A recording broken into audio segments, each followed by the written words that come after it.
राजा और 3 राजकुमार। बहुत समय पहले की बात है। एक दूरदराज के राज्य में एक समझदार और न्यायप्रिय राजा रहता था। उसके 3 बेटे थे जो सभी बहादुर और बुद्धिमान थे। जैसे जैसे राजा बूढ़ा होता गया, उसे चिंता होने लगी कि उसके बाद कौन राजगद्दी पर बैठेगा। वह चाहता था कि राज्य का शासन एक निष्पक्ष और न्यायप्रिय नेता के हाथों में हो। इसलिए उसने अपने बेटों की बुद्धि और चरित्र को परखने का फैसला किया।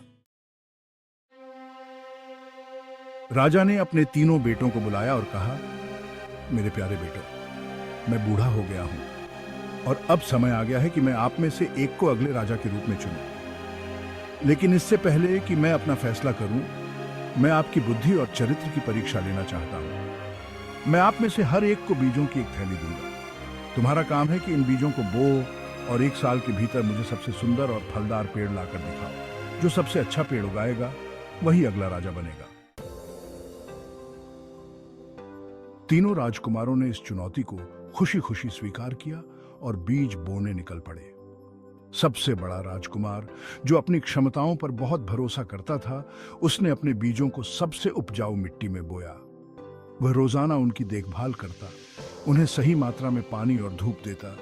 उसे पूरा विश्वास था कि उसका पेड़ सबसे अच्छा होगा।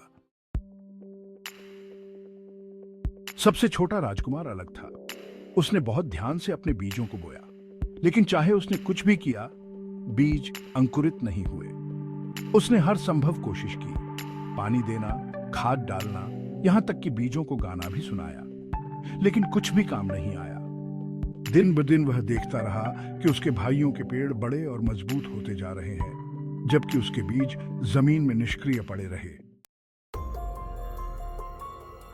1 साल बीत गया और राजा के सामने अपने पेड़ पेश करने का दिन आ गया। सबसे बड़े राजकुमार ने गर्व से अपना ऊंचा, हरा भरा पेड़ दिखाया जो फलों से लदा हुआ था।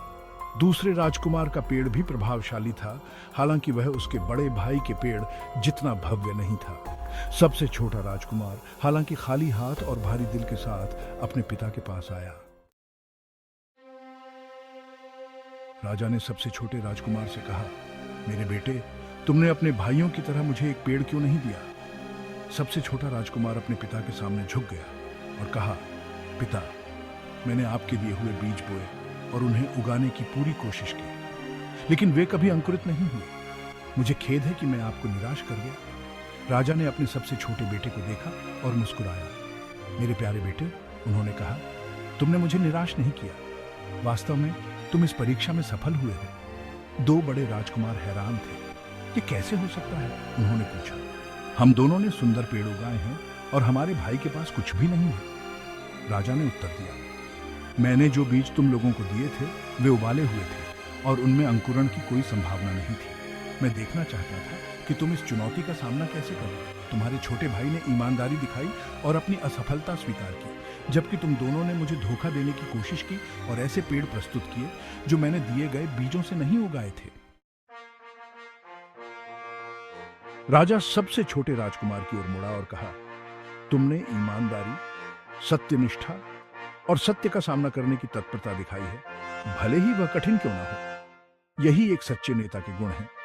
तुम अगले राजा बनोगे।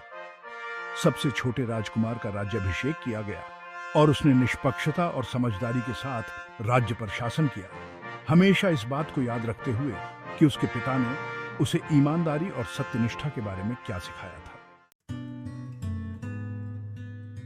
नैतिक शिक्षा, ईमानदारी, सत्यनिष्ठा और सत्य का सामना करने की तत्परता एक नेता के सबसे महत्वपूर्ण गुण होते हैं। धोखा देना शायद कुछ समय के लिए सफल हो सकता है, लेकिन सच्ची नेतृत्व क्षमता के लिए नैतिक मूल्य आवश्यक होते हैं।